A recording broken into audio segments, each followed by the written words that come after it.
ओम ईशानदेव सवितर्दुर्तान् पराशुर्भद्रं तन्नयासु भद्रं कर्णेभिः शृणुयाम देवा भद्रं पश्येमाक्षभिर्यत्राः स्थिरैरङ्गैस्तुष्टुवांसस्तनूभिः व्यसेम देवहितमेदायुः। ओम वेद प्रेमियों, सुधी श्रोताओं, संप्रति हम सब ऋग्वेद के चतुर्थ मंडल के 40वें सूक्त की व्याख्या में प्रवेश करने जा रहे हैं। इस सूक्त में कुल 5 मंत्र हैं। पहला मंत्र त्रिश्रुप है, शेष जो है वो जगती छंद में निबद्ध हैं। मंत्र दृष्टा ऋषि वामदेव गौतम हैं। देवता 1 से 4 मंत्रों तक दधिक्रा और 5वें मंत्र के हंस हैं। अब संबंधित मंत्र का पाठ हो जाए। इस मंत्र का शीर्षक है हमारा जीवन स्तुतिमय हो।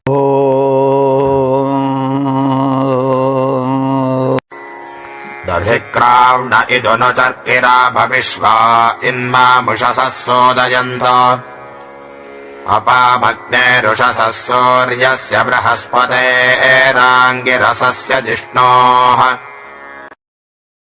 इस प्रथम मंत्र में ऋषि कह रहा है कि हम सूक्त के जो प्रतिपाद्य देवता हैं दधिक्रा, उनकी तो स्तुति करें ही, साथ ही साथ अन्य प्रमुख देवताओं की भी स्तुति करते रहें, क्योंकि दधिक्रा देव जो हैं वे अस्तुत्य हैं, किंतु वे उग्र भी बहुत हैं।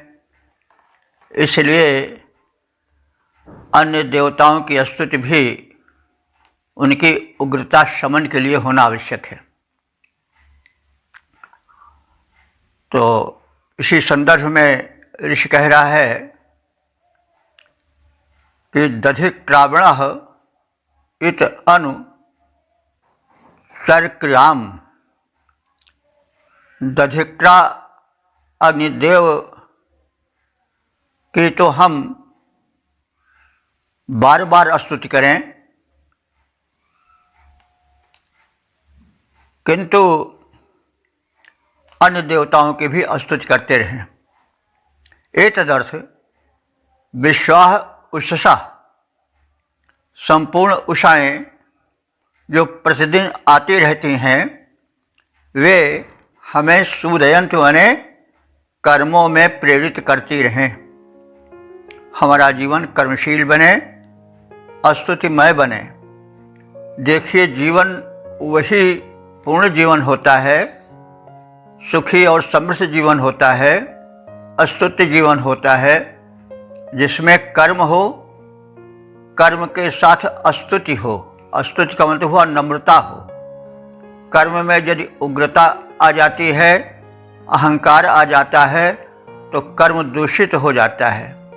इसलिए कर्म में संलग्नता के साथ साथ ही नम्रता का होना भी परमावश्यक है। इसीलिए संकेतित कर रहा है ऋषि कि हमारा जीवन सक्रिय हो और साथ ही साथ प्रार्थनामय हो, और हम इन दधिक्रा देव के साथ ही साथ अपाम, अपाम माने जल देव की भी उपासना करें, क्योंकि अग्नि की ऊष्मा को मिटाने के लिए जल की भी आवश्यकता होती है, और जल की अति शीतलता को मिटाने के लिए अग्नि की भी आवश्यकता होती है। इसलिए अपाम अग्ने, जल की और अग्नि की उपासना करें। उषसः, उषाओं की भी उपासना करें। उषाओं की उपासना से तात्पर्य हुआ कि हम उषा काल में कार्य प्रारंभ कर दें। तो जो समर्थ हैं उनके सामर्थ्य का लाभ लेना ही उसकी उपासना है। कोई विद्वान हो, कोई अच्छा वक्ता हो, गायक हो, अगर हम उसके गायन में तल्लीन न हो जाएं और झपकियां लेते रहें तो वो कैसे प्रसन्न होगा? तो उषाएं इसलिए प्रसन्न होंगी कि जब वे आए तो हम सब कर्मरत हो जाएं।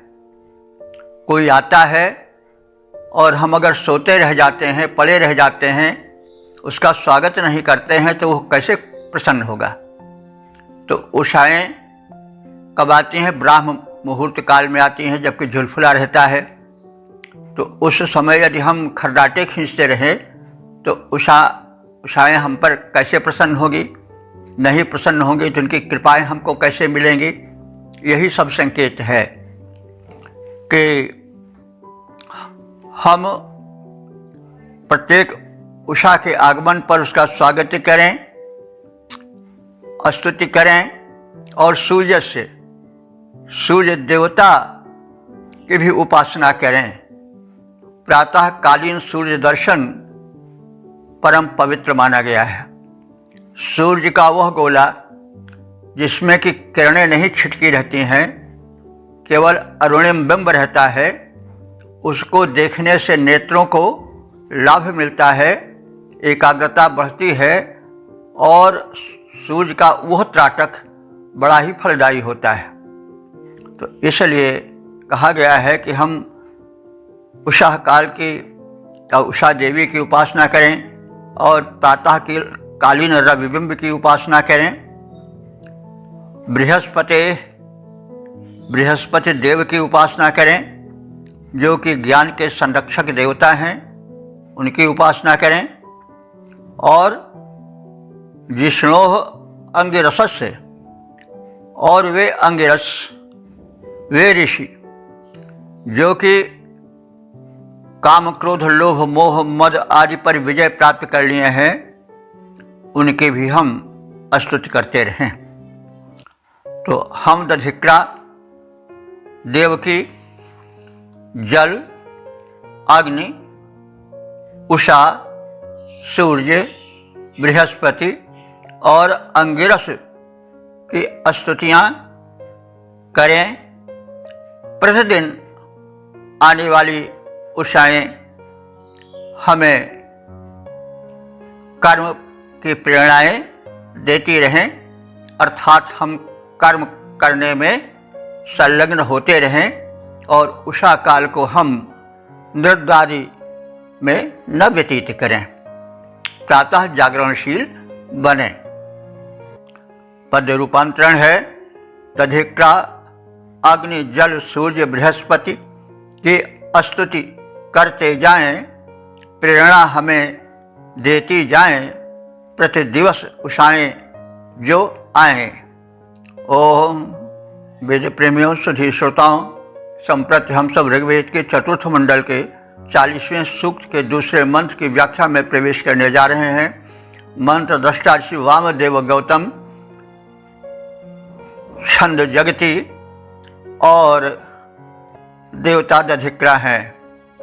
शीर्षक है दधिक्रा से अन्न बल सुख की कामना। अब संबंधित मंत्र का सर्वप्रथम सस्वर पाठ हो जाए।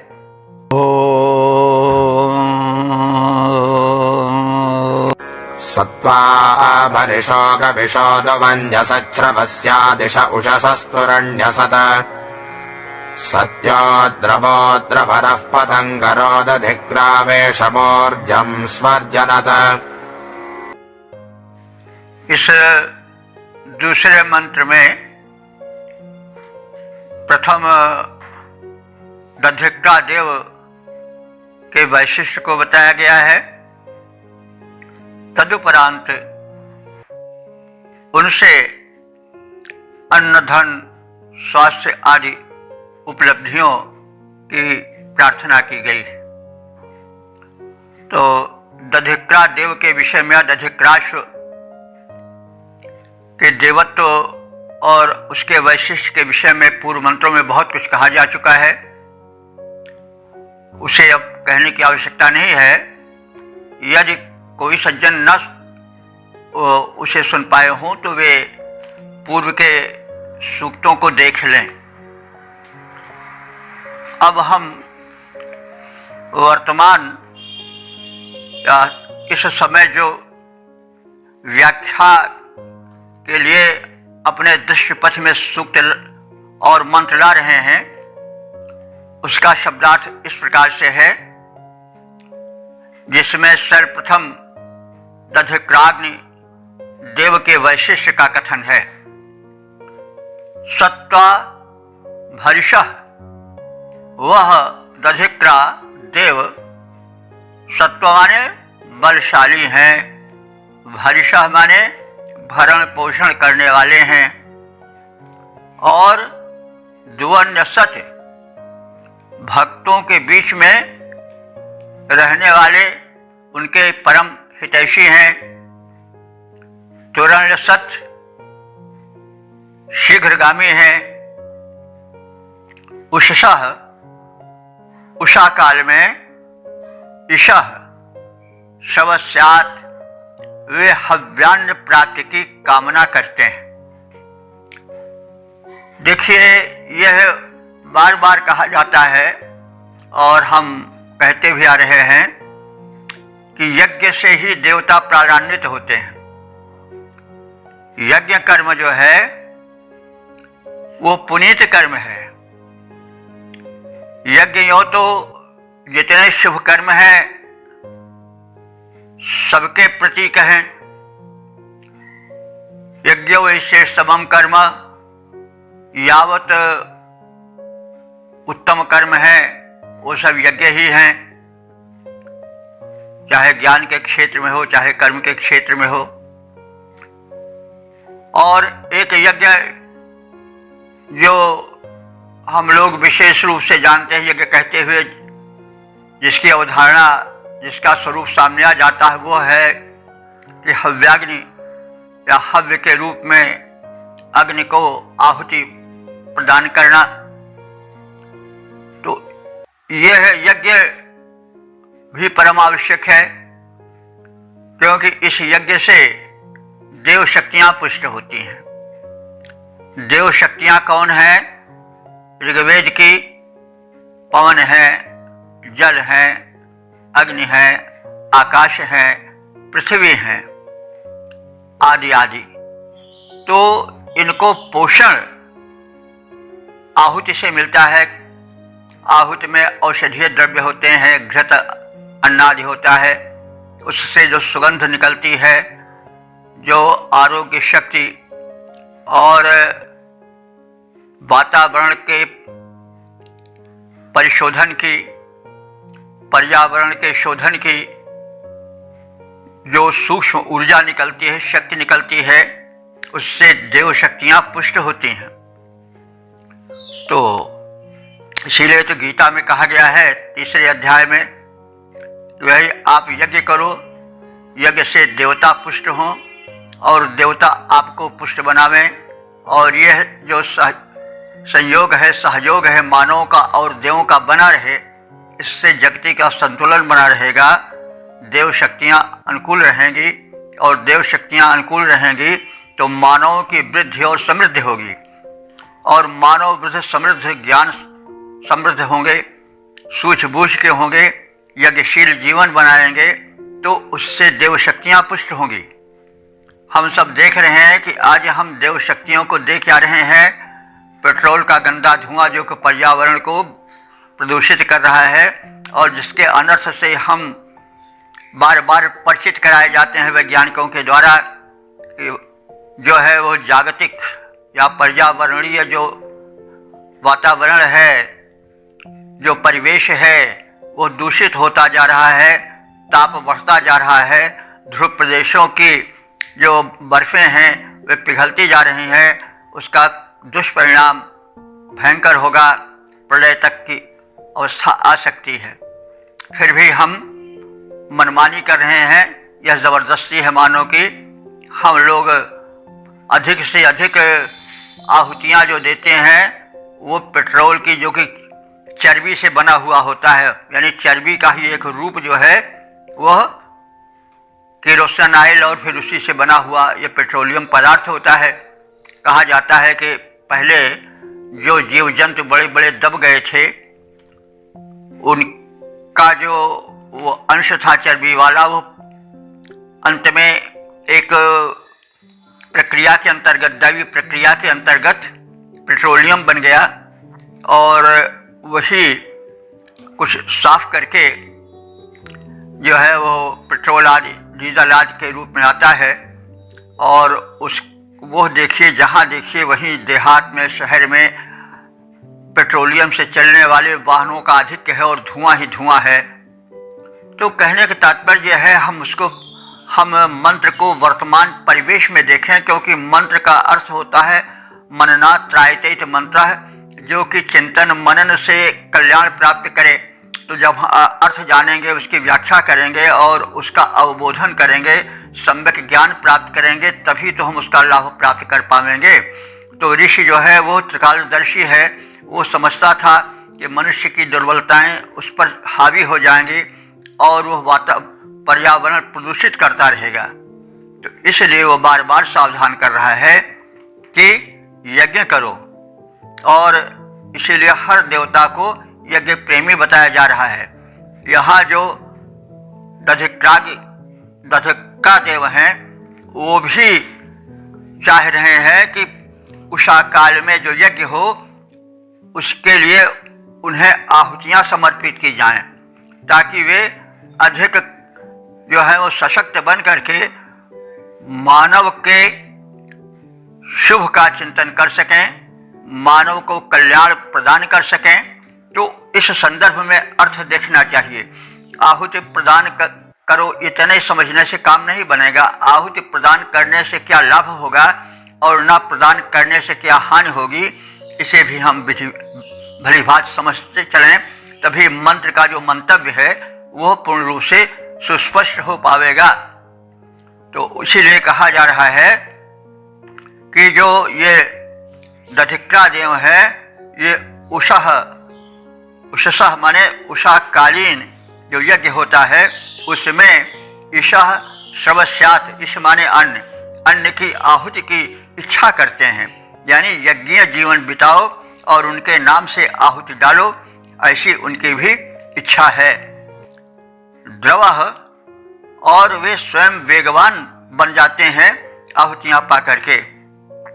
तो पतंगरः माने उनमें तीव्रता आ जाती है, उनकी शक्तिमत्ता में वृद्धि हो जाती है, और इस प्रकार से वे प्रसन्न होकर के हमें इशम दें। इशम माने अन्न प्रदान करें, ऊर्जम माने ऊर्जा प्रदान करें, स्व माने सुख प्रदान करें, और हम सब सुखी, स्वस्थ, संपन्न, समृद्ध जीवन बिता सकें। बलशाली, सबके भरण पोषण करता, भक्तों के हितकारी, शीघ्रगामी दधिक्रा उषा काल में हव्य की कामना करते हैं। अविनाशी, वेगवान, प्रेरक दधिक्रा हमारे लिए अन्न, बल और सुख उत्पन्न करें, हमारे यज्ञ का सेवन करें और हमारा जीवन संपन्न, सुखी, समृद्ध और स्वस्थ बनावें। उषा काल में करें हव्य कामना दधिक्रा सुखकारी, उषा काल में करें हव्य कामना दधिक्रा सुखकारी। पोषक, बलि, द्रुत गमनशील देव हमें हो सुखकारी। ओम वेद प्रेमियों, सुधे श्रोताओं, संप्रति हम सब ऋग्वेद के चतुर्थ मंडल के 40वें सूक्त के तीसरे मंत्र की व्याख्या में प्रवेश करने जा रहे हैं। मंत्र दृष्टा श्री वामदेव गौतम, देवता दधिक्रा और छंद जगती है। शीर्षक है मनुष्य दधिक्रा के अनुगामी बने।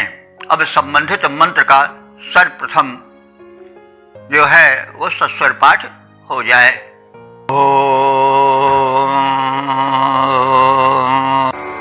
उतस्मास्यद्रवतस्तुरण्यतः पर्णन्न वेरनुवादि प्रगर्धिनाः श्येनस्ये भद्रजतो अङ्कसम्परिदधिक्रावणः सहोर्जातरित्रतः। दधिक्रा देव के पराक्रम, उनकी उपयोगिता के कारण जो उपासक हैं वे उन्हें चारों ओर से घेरे रहते हैं, मतलब उनके अनुगामी बने रहते हैं। यही बात इस तीसरे मंत्र में कही गई है। तो दधिक्रा के विषय में बहुत कुछ पिछले सूक्तों में कहा गया है। ये अग्नि के वह स्वरूप हैं जो शब्द अथवा रूप को दूर तक वहन करते हैं, जिसके कारण अगर हम आज की भाषा में समझना चाहें तो रेडियो तरंगें, ये सब रेज जो हैं वो किसी न किसी रूप में अग्नि से ही संबंधित हैं। तो अग्नि का ही एक रूप दधिक्रा भी है। तो दधिक्रा वह ऊर्जा की तरंग है जो कि शब्दों के भार को अश्व की तरह ढोती है, इसीलिए दधिक्राश्व भी इनको कहा गया है। तो शब्द की तरंगें जो ये दधिक्रा देव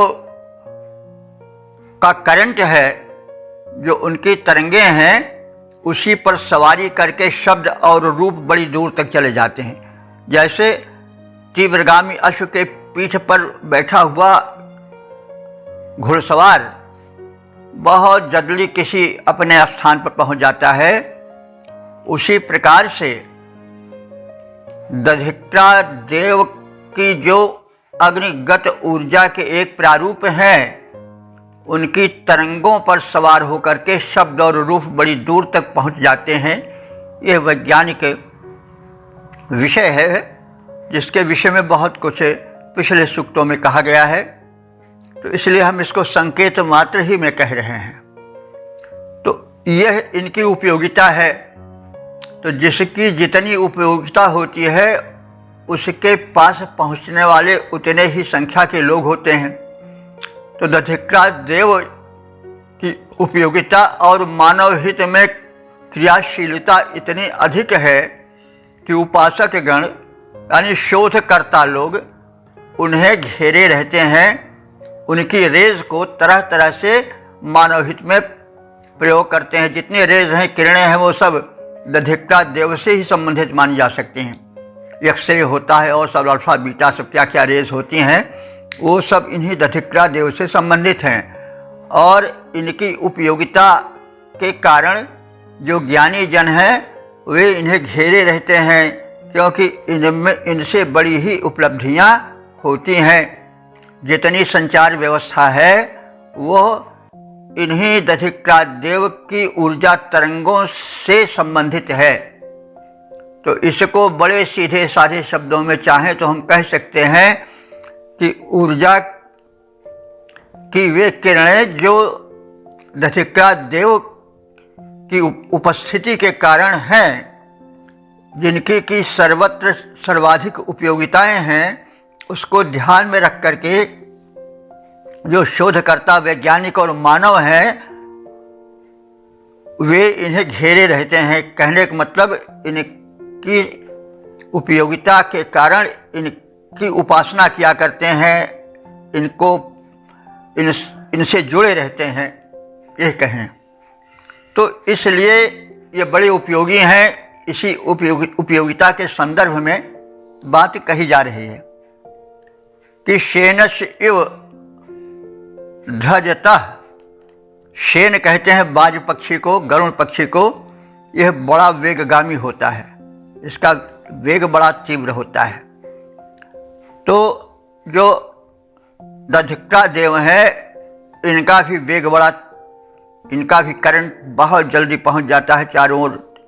तीव्रगामिता को कहने के लिए गरुड़ का या शेन का एक यहाँ पर उपमान प्रस्तुत किया जा रहा है ताकि उनकी तीव्रगामिता का बोध हो सके। तो ये जो दधिक्रा देव हैं वो शेन पक्षी की तरह, गरुड़ पक्षी की तरह बड़े ही वेगवान हैं और ये तरित्रतः ये रक्षा करने वाले भी हैं। इसलिए दधिक्रावणा, इन दधिक्रा देव के चारों ओर जो हैं वो ऊर्जा सम यानी बौद्धिक ऊर्जा से संपन्न व्यक्ति इन्हें घेरे रहते हैं, इनका अनुगमन करते हैं, इनसे मिलने वाली उपयोगिता के कारण इनसे सदैव जुड़े रहते हैं किसी न किसी रूप में। कोई मैकेनिकल, जैसे मैकेनिक हैं, वो इसी सिद्धांत को लेकर के यंत्रों को ठीक करते हैं। जो दूर संचार के यंत्र हैं उनको ठीक करते हैं तो भी उपासना हुई, वो भी घेरना हुआ दधिक्रा का जो आविष्कार करते हैं वो भी उस तमाम चिंतनों को सोच करके दधिक्रा की शक्ति का अनुमान करके नए नए आविष्कार करते हैं। और उस आविष्कार और उस सिद्धांत के अनुसार जो मैकेनिज्म वाले लोग हैं वे भी उनसे जुड़े रहते हैं कि कौन सा अंग, कौन सा पार्ट किस यंत्र का शीघ्रता से इन दधिक्रा देव की उपयोगिता को समझ सकेगा और यंत्र को ठीक कर सकेगा, यांत्रिक क्रियाएं सुधार सकेगा, उसकी विकृति को मिटा सकेगा। तो ये दधिक्रा देव को घेरे रहते हैं। इसका मतलब हुआ कि विभिन्न रूपों में दधिक्रा देव की उपयोगिता और उनकी ऊर्जा से परिचित लोग भिन्न भिन्न रूपों से सदैव उनसे जुड़े रहते हैं, यह कहने के तात्पर्य हुआ। और ये जो है उसी प्रकार से उपयोगिता से जुड़े रहते हैं जैसे कि पक्षी का पंख और वेग। वेह माने होता है पक्षी, पर्ण कहते हैं पंखा को, पक्ष को, पंखे को। तो जैसे पक्षियों के पंखे, पक्ष नौ माने समान, वही जैसे पक्षियों के पंखे और पक्षी एक दूसरे से संबद्ध रहते हैं, जुटे रहते हैं, वेग के बढ़ने में दोनों सहायक होते हैं, वैसे ही जो अग्नि, ये जो दधिक्रा हैं, इनकी ऊर्जा के उपलब्धि के लिए, उपयोग के लिए सभी लोग उनसे जुड़े रहते हैं। तो जिस प्रकार पक्षियों का अनुगमन उनके पंख करते हैं, उसी प्रकार शेन पक्षी के समान जाने वाले, रक्षा करने वाले दधिक्रा देव के सामर्थ्य के कारण मनुष्य इनको घेरे रहते हैं अथवा उनका अनुगमन करते हैं। तो पक्षी का अनुगमन पंख उनके करते रहते जैसे द्रुत गतिशील समर्थ दधिक्रा के अनुयायी सब वैसे। ओम वेद प्रेमियों, सुधीर श्रोताओं, संप्रति हम सब ऋग्वेद के चतुर्थ मंडल के 40वें सूक्त के चौथे मंत्र की व्याख्या में प्रवेश करने जा रहे हैं। मंत्र दृष्टा ऋषि वामदेव गौतम, छंद जगति, देवता दधिक्रा हैं। संदर्भ है या शीर्षक है अदम्य यज्ञ प्रेमी दधिक्रा। अब संबंधित मंत्र का सर्वप्रथम सस्वर पाठ हो जाए।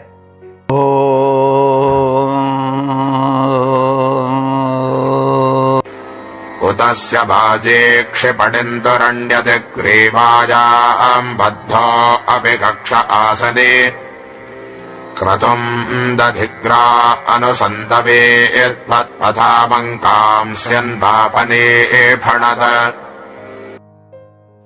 इस चौथे मंत्र में दधिक्रा देव कि अप्रतिम शक्ति का कथन किया गया है। ये नियंत्रित किए जाने पर भी उसी प्रकार से आगे बढ़ने को आतुर रहते हैं और बढ़ भी जाते हैं।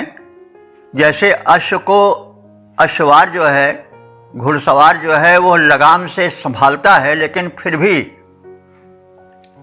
ये बरबस बढ़ते जाते हैं। जैसे घोड़े को घुड़सवार लगाम से संभालता है, लेकिन जो घोड़ा बलि होता है वो लगाम संभालने के बाद भी आगे बढ़ता रहता है।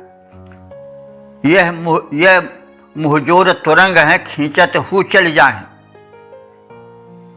तो अखियां मोह बसनाए बिहारी ने कहा है कि प्रेमिका के नेत्र या प्रेमी के नेत्र इतने बलशाली हैं, वो उसी अश्व की तीव्रता या उसकी बरबस आगे बढ़ते रहने की प्रवृत्ति को द्योतित करके उपमा यहाँ भी दी गई, वहाँ बिहारी ने भी दिया है। क्या है कि नैना मोह बसनाही, नेत्र मेरे वश में नहीं है। ये मुहजोर तुरंग हैं, खींचत हु चल जाए। इनको कितना रोकिए, लेकिन जैसे मुहजोर तुरंग, उसको लाख लगाम से संभालिए, लेकिन वो आगे बढ़ता ही जाता है। नियंत्रण में रहते हुए भी अनियंत्रित सा दिखाई पड़ता है, तो ये बश के बाहर हैं। तो वैसे बहरहाल वो तो श्रृंगार पक्ष में कहा गया है, लेकिन यहाँ इस दधिक्राग्नि देव की जो प्रचंडता है, जो नियंत्रण में रखने पर भी नियंत्रण के बाहर होती जाती है, उसका कथन है। यानी एक उसकी अपूर्व और न रोकी जा सकने वाली शक्ति की ओर संकेत है। जैसा हम पिछले सूक्तों में, मंत्रों में कहते आए हैं, इसलिए जो लोग सुन रहे हो, वो जहाँ बात कम स्पष्ट हो रही हो, वो पिछले मंत्रों को देख लिया करें, क्योंकि बार बार कहना पुनरुक्त सा लगता है। तो इसलिए हम संकेत कर देते हैं, क्योंकि अर्थ का समझना बड़ा आवश्यक है। वेदार्थ तो गूढ़ है ही है, और वह रूपकों के माध्यम से जब अभिव्यक्ति पाता है तो थोड़ा उसमें काठिन्य का समावेश हो ही जाता है। और यह, जैसे हमने पहले भी कहा है, कि ये सब ऋषियों की संध्या भाषा है। कहने का मतलब ध्यान में जो उन्होंने देखा और जिस सत्य का उन्होंने अनुभवन किया, उसको जब व्यक्त करते हैं तो भाषा में कुछ अटपटापन आ जाता है। यहाँ पर स्पष्ट रूप से समझ पड़ता है कि यह एटॉमिक एनर्जी पावर की ओर संकेत है, क्योंकि अग्नि का खेल वो भी तो है। और लाख रोका जाए, लेकिन जब कोई मिसाइल या कोई एटम बम जब चल पड़ता है तो फिर वो रोके नहीं रुकता है। अब इसके लिए उपमा जो दिया है वो उस मुहजोर यानी ज़बरदस्त बलशाली अश्व की दी गई है। जैसे लगाम से संभालने पर भी वो संभाल के बाहर ही होता रहता है, बढ़ता ही रहता है आगे। तो वैसे ये जो दधिक्राग्नि देव हैं, जो कि ऊर्जा के सूक्ष्म प्रारूप हैं और जिनका कि युद्धों में भी प्रयोग होता है, और एटॉमिक एनर्जी के रूप में आज की भाषा में हम जिनको समझ सकते हैं, वो इतने बलशाली हो जाते हैं कि वातावरण के और पृथ्वी के गुरुत्वाकर्षण को भी पार करते हुए हजारों किलोमीटर की दूरी पर चले जाते हैं। तो वो अश्व की ही तरह है सब। जैसे घोड़े को, ज़बरदस्त घोड़ा है, लगाम से घुड़सवार खींचता है तो भी नहीं रुकता है, वैसे ये जब सूक्ष्म ऊर्जा के तरंगों के रूप में, एटॉमिक एनर्जी आदि के रूप में जब किसी यंत्र में बंध कर चलते हैं, तो जो बाधाएं होती हैं वे उन्हें रोक नहीं पाती हैं। क्योंकि यह नियम है नहीं कि धरती की आकर्षण शक्ति खींचती है, और जो वायुमंडल है उसमें जो पवन का, वायु का एक घेरा है, वो भी गति को रोकता है। इन अवरोधों के होते हुए भी जब ये दधिक्रास अथवा दधिक्राग्नि देव जब आगे बढ़ते हैं तो इनके वेग को रोकने पर भी कोई रोक नहीं पाता है। इस आशय में अर्थ लेना चाहिए और हमें इस बात पर ध्यान देना चाहिए कि हमारे ऋषियों ने ध्यान की अवस्था में कितने सूक्ष्म वैज्ञानिक सत्यों का उद्घाटन कर दिया है, जिस पर हम किन्हीं कारणों से ध्यान नहीं दे सके। पाश्चात्य वैज्ञानिक उसका लाभ उठाए। तो अब आगे कहा जा रहा है, अर्थ को इसी भूमिका में समझने की आवश्यकता है। उत्तमन और स्याहबाजी यानी जैसे एक बलवान अश्व होता है वैसे दधिक्रा हैं और वे ग्रीवायाम अपिकक्षे आसनबद्ध, वे गर्दन काख और मुख से बंधा होने पर भी क्षिपणिम तुरण्यति, अपने शत्रुओं की तरफ तेजी से बढ़ते जाते हैं। जो उनका लक्ष्य होता है उस पर पहुंचते ही जाते हैं, भले ही वो चारों ओर से बंधे हों। तो यह उनकी तीव्रगामिता को प्रदर्शित करने के लिए कहा गया है। दधिक्रा, यह दधिक्रा अग्नि देव जो है वो संत वित्वत, ये बड़े ही बलशाली हैं। क्रतुम अनु, लेकिन फिर भी यज्ञ की ये अभिलाषा करते हैं। जैसा हम कहते आए हैं, ऋषि कहते आए हैं कि देव जो हैं वो पुष्ट होते हैं किससे? यज्ञ से। तो यज्ञ के कामी सभी होते हैं। देव शक्तियाँ जो हैं वो यज्ञीय जीवन से प्रभावित होती हैं। तो इतने बलशाली होते हुए भी ये मानव के यज्ञों से बल पाने की अभिलाषा रखते हैं। इसलिए यज्ञशील जीवन होना चाहिए। क्रतुम अनु, यज्ञ का ये अनुसरण करते हैं। क्रतु कहते हैं यज्ञ को, अनु माने अनुसरण करना। और पथाम आकांक्षी, अपनी फणत और मार्गों के टेढ़े मेढ़े रूप को भी पार करते चले जाते हैं। यानी ये सीधे गमन करते हैं और मार्ग की वक्रता इन्हें रोक नहीं पाती है। मैंने सब मिला करके ये दधिक्रा देव हैं वो प्रबल बलशाली हैं और इनके वेग को कोई रोक नहीं सकता है। रोकने पर भी ये आगे बढ़ते ही जाते हैं। रुकावट, विघ्न, बाधाएं इन्हें रोक नहीं पाती हैं। लेकिन इतना होते हुए भी ये यज्ञीय जीवन की कामना करते हैं कि यज्ञ होता रहे, क्योंकि यज्ञ से देवों को बल मिलता है। तो यह बलवान दधिक्रा अश्व की भांति कांख तथा मुख से बंधे होने पर भी शत्रुओं की ओर तीव्रता से गमन करने लग जाते हैं।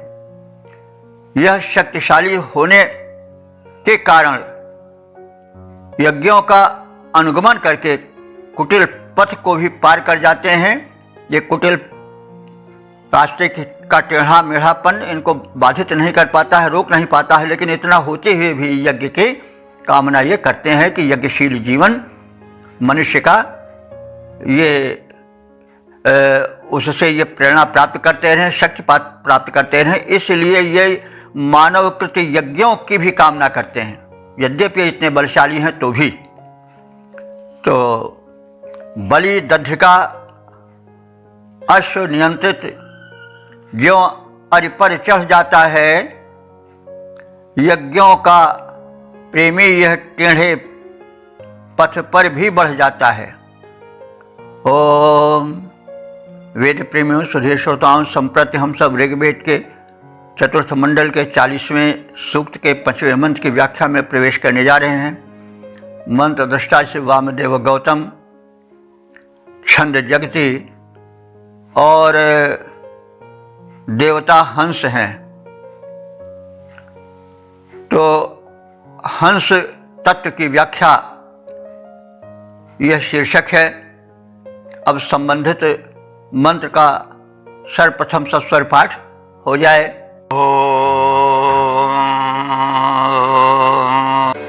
हंसश्रुतिषद्वसुरन्तरिक्षसद्धोदावेदिषदतिथिर्तुरोडसत् ऋषद्वरसदृतसद्भ्यो भसदब्जा गोजारतजा अत्रिजारतम्। इस पांचवें मंत्र में ब्रह्म तत्व अथवा सूर्य तत्व की व्यापकता का कथन है। यह मंत्र आध्यात्मिक है। तो अब सूक्त के इस मंत्र का जो देवता है उसको हंस कहा गया है। तो पहले हम हंस के अर्थ को जान लें कि प्रचलित जो हंस का अर्थ है वो क्या है। हंस ज़्यादातर प्रचलित है हंस पक्षी के रूप में, जो कि मानसरोवर में रहता है, जिसके विषय में मान्यता है कि वह दुग्ध और जल मिश्रित पेय में से दुग्ध पी लेता है, जल छोड़ देता है, नीर क्षीर विवेकी होता है। मामूली रूप से हम कहें तो एक बतख के आकार का ये होता है, श्वेत वर्ण का। तो उस पक्षी का तो यहाँ वर्णन नहीं है, लेकिन जो शब्दकोश में देखने पर पता चला कि इस हंस का अर्थ परब्रह्म परमात्मा, जीवात्मा, सूर्य, विष्णु आदि प्रमुख रूप से हैं। तो हंस सूर्य को भी कहा जाता है, हंस जीवात्मा को भी कहा जाता है। सखी नील नभस्सर में निकला यह हंस यहाँ तरता तरता, अब तारक मौक्तिक शेष नहीं चलता, जिनको चरता चरता। यह है साकेत की पंक्तियां, मैथिली शरण गुप्त कृत साकेत की। सखी नील नभस्सर में निकला यह हंस यहाँ तरता तरता। हंस माने सूर्य आकाश रूपी मानसरोवर में निकला, चल रहा है, तैर रहा है। अब और हंस जो है वो तारक मौक्तिक यानी मोती चुनता है। तो हंस जो है, सूर्य जो है, वो तारा रूपी मोतियों को चुनता चला रहा है, यानी तारे समाप्त हो जाते हैं सूर्य के ऊपर। ये तो काव्य में कथन है। तो हंस के विषय में जैसे हमने कहा प्रयोग होता है, तो ये साकेत में हंस सूर्य के रूप में है।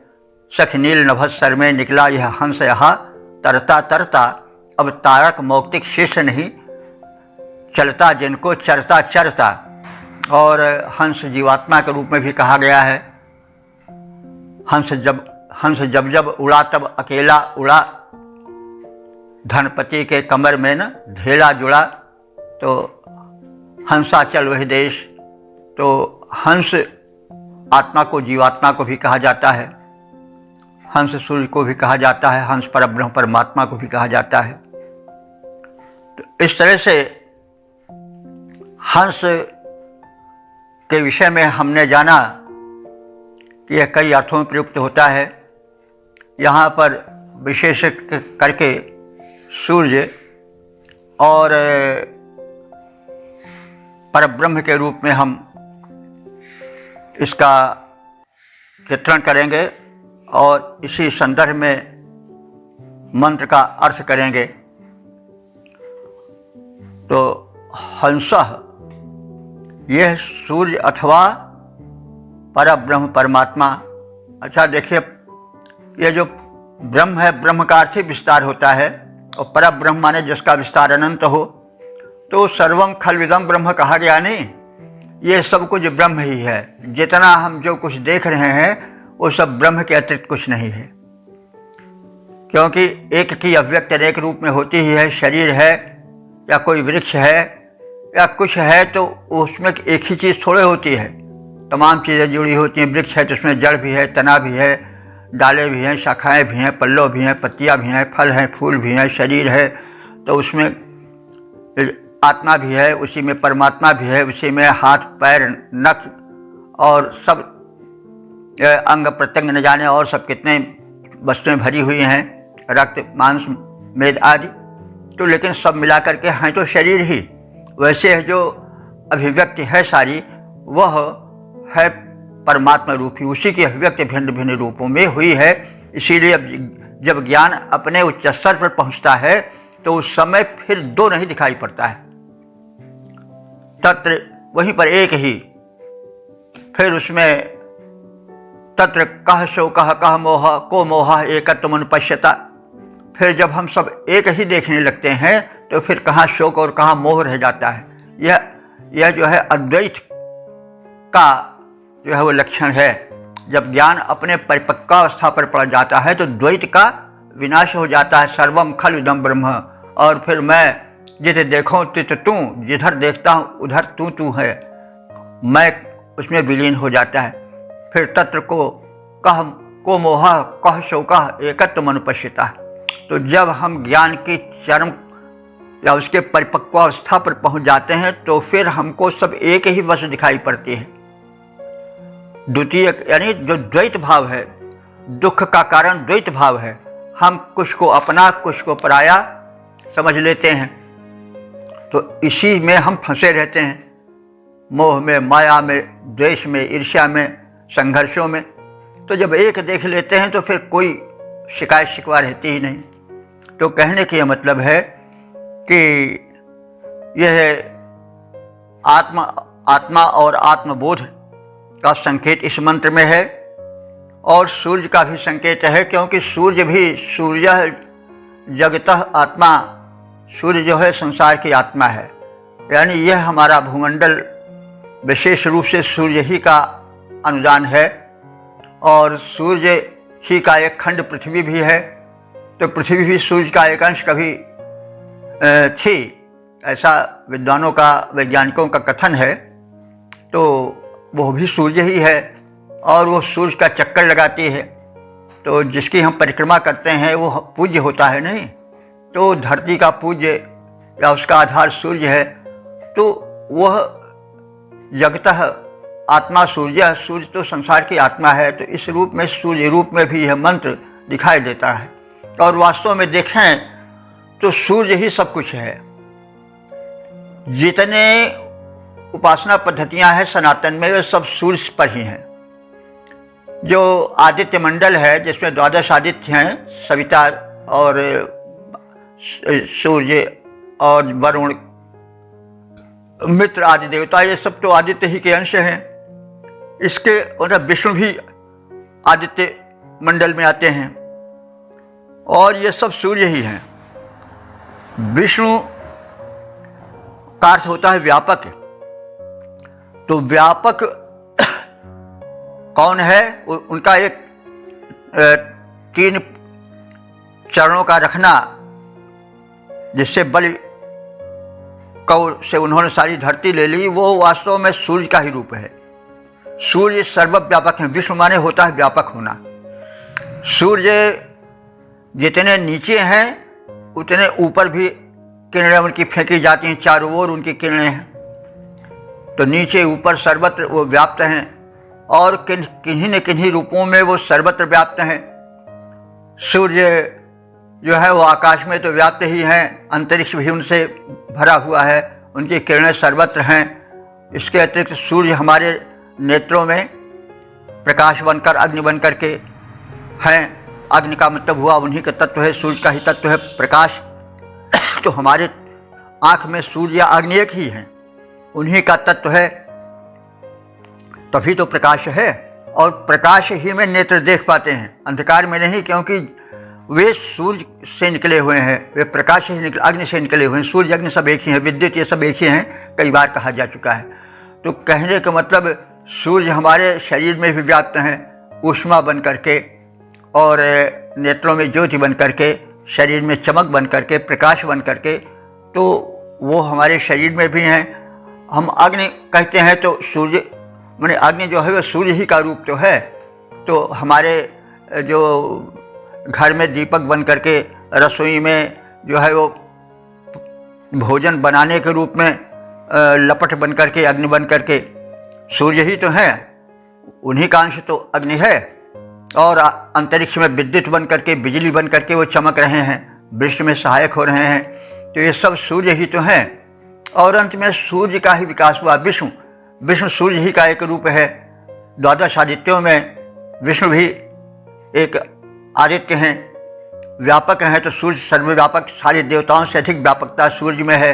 और अंत में विष्णु और सूर्य में एकत्व है, तो फिर उन्हीं का विष्णु के अवतार ही तो, यानी विष्णु ही तो राम के रूप में, कृष्ण के रूप में जो दशावतार हुए, मत्स्य कच्छ बाराह, ये सब जो हैं वो सब विष्णु के ही अवतार हैं। तो यानी सब मिला करके सूर्य ही के तो रूप हैं। और वास्तव में सच पूछे तो सूर्योपासना ही सर्वप्रथम उपासना है, और जो कुछ है संसार वो सब सूर्य ही का किसी न किसी रूप में है। तो हम जिस देवता की उपासना करते हैं वो सब सूर्योपासना ही है। उसके नाम भिन्न भिन्न हो जाते हैं, वो बात अलग है। तो संपूर्ण अवतार विष्णु से संबंधित हैं। और विष्णु कौन है? सूर्य हैं। तो शब्दकोश देखिए तो हंस का अर्थ सूर्य भी मिलेगा और हंस का अर्थ विष्णु भी मिलेगा। जो देखना चाहें शब्दार्थ कौस्तुभ में देख सकते हैं, और अन्य शब्दकोशों में भी मिल सकता है। तो इस प्रकार से जैसे सूर्य सर्वव्यापक हैं, वैसे ही ब्रह्म सर्वव्यापक है, और अंत में ब्रह्म में तो सब कुछ समाहित हो जाता है। तो इस मंत्र में सूर्योपासना, सूर्य की महत्ता और उस पर ब्रह्म की महत्ता का कथन है, जिसके अंतर्गत सब कुछ समाहित है। और जब हम जान लेते हैं कि सब एक ही तत्व है, तो एक तत्व से सब जग उपजा, कौन भला क्या मंदा। तब फिर जब एक तत्व ही से सब है, तो कौन अच्छा है कौन बुरा है, सब प्रश्न ही खत्म हो जाता है। हमारे शरीर में नख भी हैं, केश भी हैं, लेकिन सब मिला हैं तो सब हमारे ही है। किसी को तो जब हम अपने से अलग कर देते हैं तब वे पराये बन जाते हैं। नाखून हमने काट दिया तो फिर उसके फेंक दिए, पराये हो गए। बाल काट दिया, वो पराया हो गया। लेकिन जब तक वो हमसे जुड़े हैं तब तक तो हमारे हैं। हम उनका नाश नहीं होने देते हैं। कोई ज़बरदस्ती उनको खींचना चाहे या काटना चाहे तो हम नहीं करने देंगे। तो कहने का मतलब सब कुछ तो हमारा ही है। जब हम ये समझ लेते हैं तो फिर जो परायापन है वो समाप्त हो जाता है। जब परायापन समाप्त हो जाता है तो वैर भाव सब कुछ समाप्त हो जाता है। तो कह रहे कि यही अद्वैत है। तो अब यहाँ पर जो मंत्र दृष्टा ऋषि है वो अद्वैत भावना की ओर खींच करके जो द्वैत जन्य दुख है उससे मुक्ति पाने का एक अमोघ उपाय सुझा रहा है। तो यह जो हंस है, हंस यानी सूर्य अथवा परब्रह्म है, यह ऋतम, यह सत्य है। और यह शुचिशत माने अत्यंत तेजस्वी है और पवित्र है। अंतरिक्ष सत, यही अंतरिक्ष में है। अंतरिक्ष कौन है? अंतरिक्ष जो है वो हम जानते हैं ना, 3 लोकों में हम बांटे हैं इस ब्रह्मांड को। पहला है मतलब मर्त्य लोक है नीचे, उसके बाद फिर अंतरिक्ष लोक है। जहाँ तक वायुमंडल का प्रसार है वहाँ तक अंतरिक्ष लोक है। जहाँ तक धरती का आकर्षण काम करती है वहाँ तक अंतरिक्ष लोक है। वो 200, 250, 300 किलोमीटर जो कुछ हो तो वहाँ तक अंतरिक्ष है। और उसके बाद जो है वो द्युलोक आता है। और यथा पिंडे तथा ब्रह्मांडे के न्याय से हमारे नाभि के नीचे का भाग जो है वह मर्त्य लोक है। नाभि से और कंठ तक का भाग जो है अंतरिक्ष लोक है। और जो सिर है वह द्युलोक है, दिव्य लोक है। तो इस प्रकार से हम बंटवारा करके अर्थ के गांभीर्य को, उसकी महत्ता को समझ सकते हैं। तो यह जो है ब्रह्म तत्व या सूर्य तत्व वह अत्यंत पवित्र है, तीव्र है, तेजवान है और यह अंतरिक्ष में व्याप्त है। अंतरिक्ष मतलब सूर्य की किरणें अंतरिक्ष में भी फैली रहती हैं, तो सूर्य अंतरिक्ष में व्याप्त रहता है। अथवा विद्युत बन करके बादलों के मध्य में सूर्य तत्व ही व्याप्त रहता है। बिजली क्या है? सूर्य ही का एक रूप है। और अंतरिक्ष अगर देखें तो हमारे शरीर में यथा पिंडी तथा ब्रह्मांडे न्याय से हृदय में जो है वो परब्रह्म का निवास है। कहते हैं कि वो ईश्वर सर्वभूतानां हृदय अर्जुन तिष्ठति। गीता का कथन है कि ईश्वर ही सभी प्राणियों के हृदय प्रदेश में व्याप्त रहता है, तो वही अंतरिक्ष हुआ। तो वो अगर ब्रह्म को देखें तो हमारे हृदय प्रदेश में व्याप्त माना गया है। अगर सूर्य को देखें तो अंतरिक्ष में बादलों में विद्युत बन करके अथवा किरणों के रूप में फैला हुआ रहता है। तो यह शुचि सत है, बड़ा तेजस्वी है, बड़ा पवित्र है। अंतरिक्ष सत यह अंतरिक्ष में व्याप्त है। और वेदिशत होता, यह वेदी में बैठकर यज्ञ का सिद्ध करने वाला है। होता कहते हैं यज्ञ को सिद्ध करने वाला पुरोधा। तो अग्नि को पुरोधा भी कहा गया है। ऋग्वेद का पहला मंत्र देखिए, ओम अग्निमीरे पुरोहितम यज्ञ से देव ऋतुजम होतारम रत्न धात्मम, उसको होता भी कहा गया है। तो अग्नि रूप में सूर्य ही होता भी है और आहुति देने वाला है। ठीक है, सूर्य की किरणों से जो आहुति आती है, जो पौष्टिक पदार्थ आता है, जिसको पृथ्वी लेती है, अंतरिक्ष लेता है, तो वो होता भी है। होता माने यज्ञ का निर्वाहक, यज्ञ कर्म को समृद्ध करने वाला, संपन्न करने वाला। तो यह जो सूर्य है या यह जो है वो वेदी में अग्नि बनकर के यज्ञ का संपादन करता है। अथवा यह जो परब्रह्म है वो हृदय रूपी वेदिका में विराजमान रहता है, ऐसा भी अर्थ किया जा सकता है। दुरोणे सत अतिथि, दुरोण कहते हैं घर को। वैदिक भाषा में दुरोण माने घर। अब ये संस्कृत में नहीं प्रचलित है, लेकिन वैदिक संस्कृत में धड़ल्ले से प्रयोग हुआ है दुरोण शब्द। तो यह दुरोण, यह हमारे घरों में अतिथि के समान पूज्य माना जाता है। वैदिक जीवन जो है वो अतिथि को देवता मानता है और अतिथि की पूजा को बहुत बड़ी पूजा मानता है। तो यह हमारे घरों में जो है वो रसोई आदि में स्थान पाता है और अतिथिवत दीपक आदि के रूप में अतिथिवत पूज्य है। और ये आत्मा भी हमारे इस शरीर रूपी वेदिका में अतिथि के समान पूजा पाता है। नहीं, आत्म तत्व सबसे श्रेष्ठ तत्व है। हम आत्म तत्व के ज्ञान के लिए सदैव सचेष्ट रहते हैं और उसको परम पवित्र मानते हैं। तो यह अतिथि की भांति पूज्य है। निषद, निर माने मनुष्य, सद माने बैठने वाला, यह मनुष्यों में बैठने वाला है। यानी अग्निदेव मनुष्यों में सर्वत्र है। हमारे शरीर में भी अग्निदेव हैं, जठाग्नि रूप में, ताप रूप में। और यह जो यानी सूर्यदेव और अग्निदेव सब एक ही हैं, इसलिए यह सूर्यदेव भी अग्नि के रूप में हमारे शरीर में व्याप्त हैं। अथवा नेत्रादि में भी ये प्रकाश बनकर फैले हुए हैं। और जो यह है परब्रह्म परमात्मा है, ये भी निषद हम सब मनुष्यों के शरीर में आत्मा बनकर के स्थित हैं, क्योंकि जीवात्मा जो है वो परमात्मा का ही तो अंश है। तो अंश और अंशी एक ही हैं। जो जल है और जो बूंद है वो सब एक ही तो है तो सब जल ही, चाहे समुद्र हो, चाहे कूप का हो, चाहे सरिता का हो, चाहे बर्फ के रूप में हो, है तो सब एक तत्व ही की प्रधानता कहो। इसे जड़ या चेतन सब एक ही तत्व तो है। तो यह निषद मनुष्यों के मध्य व्यापक है, चाहे सूर्य हो और चाहे परब्रह्म परमात्मा हो। ये सब मनुष्यों के हृदय में या शरीर भर में व्याप्त रहते हैं। और वर्षत माने ये श्रेष्ठ मनुष्यों में विशेष रूप से प्रकाशित होते हैं। ऋत सत, ऋत माने होता है यज्ञ और ऋत माने सत्य भी होता है। तो ये परब्रह्म जो हैं वो यज्ञ में या मतलब सत्य में जो है विराजमान रहते हैं। तो सत्य और ब्रह्म एक ही माना गया है। तो ये परब्रह्म रूप में सत्य में अथवा यज्ञ में विराजमान हैं। अग्नि देवता भी या सूर्य देवता भी अग्नि बन करके यज्ञ वेदी में विराजमान होते हैं। व्योम सत, व्योम में भी ये व्यापक हैं। व्योम माने महाकाश।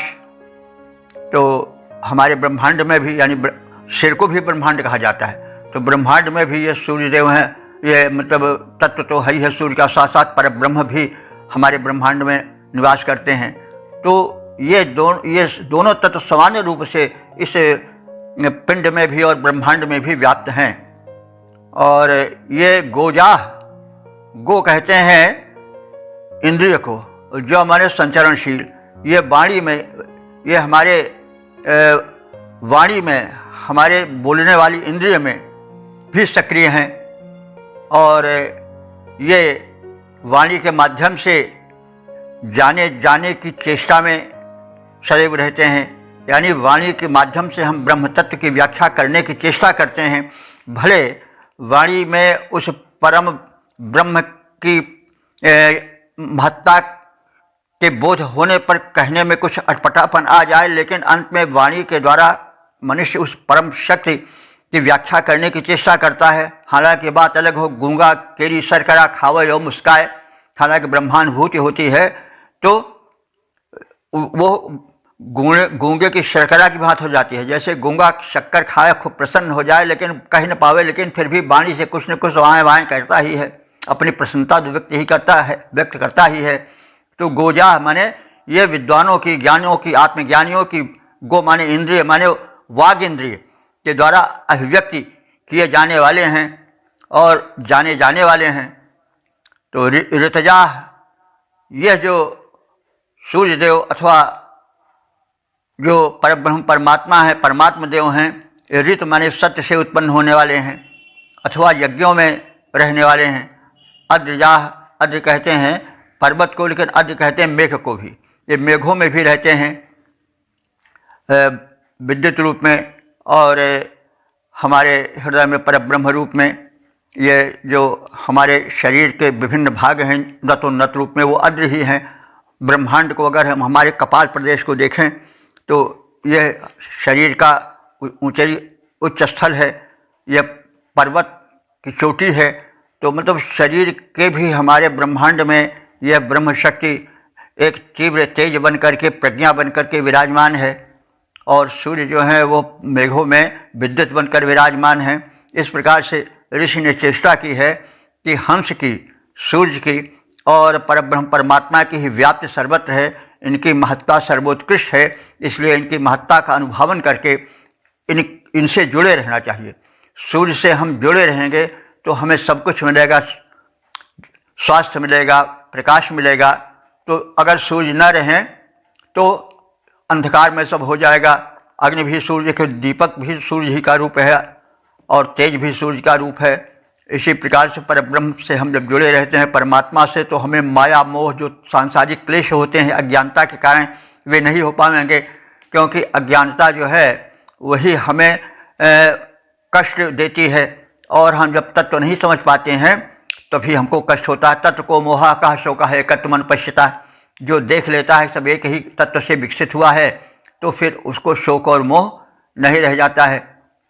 तो अरे भाई अपना ही शरीर है, अगर दांत के नीचे जीभ पड़ जाती है किसी कारण से तो दांत को तो नहीं तोड़ डालता है कोई, क्योंकि समझता है कि अपना ही है भाई, तो कभी उसके प्रति रुष्ट तो नहीं होता है। वैसे ही जब हम अपना सब समझ लेते हैं और उसका सही बोध हो जाता है तो फिर हम इसे जो तरह तरह के क्रोध हैं और तरह तरह के जो वैर भाव हैं वो दूर हो जाते हैं। इसीलिए तो कहा गया है तत्व को मोहा कह शोका एकत्व मन पश्यता, जो एकत्व का दर्शन करता है, अद्वैत तत्व का दर्शन करता है, ब्रह्म तत्व का दर्शन करता है, उसको मोह और शोक कहाँ रह जाता है।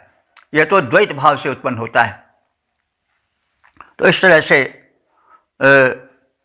वही भाई तुलसीदास जी ने कहा है कि उमा जय राम चरण रत विगत काम मद क्रोध निज प्रभु में देखें जगत कैसन करें विरोध। उनका सारा वैर भाव, सारा विरोध भाव, सारा द्वैत भाव समाप्त हो जाता है। फिर तत्व को मोहा का शोक एकत्व मन पश्यता, फिर सब कुछ समाप्त हो जाता है, शोक मोह, वो फिर परब्रह्म की स्थिति आ जाती है और यही ज्ञान है। और ज्ञान का जो चरम है वह ब्रह्म तत्व में परिणत हो जाता है। फिर वहाँ नहीं रहता जिस ओर देखता हूँ उस ओर तू ही तू है, तो सब एक रूप हो जाता है। फिर उसमें फिर कहाँ तत्व को मोहा कह मोहा को शोका एकत्व मन पश्यता, तो यह बात कही जा रही है और इसको हम जितना चाहें उतना विस्तृत कर सकते हैं, लेकिन हमने चेष्टा की है संक्षेप में समझाने की। तो यह ब्रह्म तत्व अथवा सूर्य तत्व सर्वत्र व्यापक है, अत्यंत तेजस्वी है। यज्ञ में यह सदैव विद्यमान रहने वाला है। वही घर में अतिथिवत पूज्य होता है अथवा घर में अग्नितुल्य पूज्य होता है, स्थान पाता है। वही मनुष्यों में आत्मा रूप में विलसित है, व्याप्त है। वह यज्ञ में निवास करता है और वह कर्म ज्ञान और सत्य से जुड़ा हुआ है और उसी के द्वारा प्राप्त होने वाला है। तो ब्रह्म तत्व सर्वत्र व्याप्त है, तेजपूर्ण।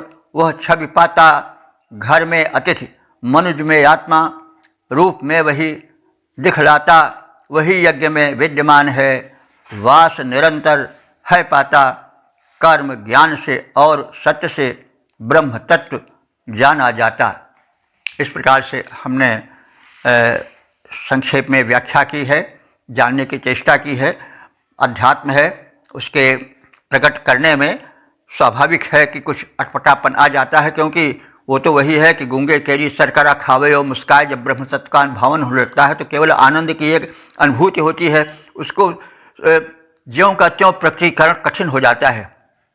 वो केवल समझने की बात रह जाती है, लेकिन वो समझ आनंद में परिणत होती रहती है। इस प्रकार से हम इस चौथे मंडल के 40वें सूक्त के 5वें मंत्र की व्याख्या से परिचित हुए और अब इसके हम संक्षिप्त सार को समझ लें। जीवन स्तुतियों से भरा पूरा हो, हमारा जीवन स्तुतिमय हो जाए, यह प्रथम मंत्र में संकेतित है। और दधिक्रा से अन्न धन वैभव प्राप्ति की प्रार्थना की गई। दधिक्रा देव हैं, उनसे यह प्रार्थना की गई कि हाँ अन्न धन वैभव से संपन्न रहें। और दधिक्रा देव से अभय याचना भी की गई है कि हम सदैव अभय जीवन व्यतीत करें। और उन्हें अदम में बताया गया है, उनकी श्रेष्ठता और महत्ता को बताया गया है कि वो अदम्य हैं और उस अश्व की तरह हैं जो कि प्रयत्न करने पर भी रोका नहीं जाता है, बल्कि यश निरंतर बढ़ता ही रहता है। और परब्रह्म और अंत में सूर्य की व्यापकता का कथन किया गया है। सूर्य ही इस धरती का जीवन है, सूर्य ही सर्वस्व है, सूर्य ही भिन्न भिन्न रूपों में व्याप्त है, पूरी धरती सूर्य की है। उसी प्रकार से परब्रह्म का ही सारा संसार है। जिधर देखो उधर अगर ज्ञान की दृष्टि से देखोगे तो फिर कान्ह सब ही में कान्ह ही में सब कोई है। करके विचार ज्ञान दीर्घभू सो देखो, कान्ह सब ही में कान्ह ही में सब कोई है। सब कुछ सारा संसार ब्रह्म में है और सारा संसार ब्रह्ममय है। तो इस प्रकार से आध्यात्मिक व्याख्या और आध्यात्मिक परिणति हुई है इस सूक्त की। तो अब तक ले हम जितने सूक्तों की व्याख्या सुन समझ चुके हैं वह 3499 हो चुके हैं। तो यह परब्रह्म परमात्मा की कृपा है कि वो हम सबको शक्ति दे रहा है, सुअवसर दे रहा है श्रवण का, कथन का। और हम इस वेद भगवान के ज्ञान से अपने को कृतकृत्य कर रहे हैं और करें, और हम इस आनंद का प्रचार प्रसार करें। वैदिक धारणा का, वैदिक विचारधारा का, उसकी वैज्ञानिकता का, हम उसमें आध्यात्मिकता का और जो उसमें एक संपूर्ण जीवन दर्शन देखा गया है उसका हम ज्ञान प्राप्त करें। क्योंकि वेद जो हैं वो संतुलित जीवन के जो हैं वो उपासक हैं। इसमें भौतिकता भी है, आध्यात्मिकता भी है, और यही जीवन की पूर्णता है। अब हम अपनी वाणी को विराम देते हैं। ओ सर्वे भवन्तु सुखिनः, सर्वे सन्तु निरामयाः, सर्वे भद्राणि पश्यन्तु, मा कश्चित् दुःख भाग् भवेत्।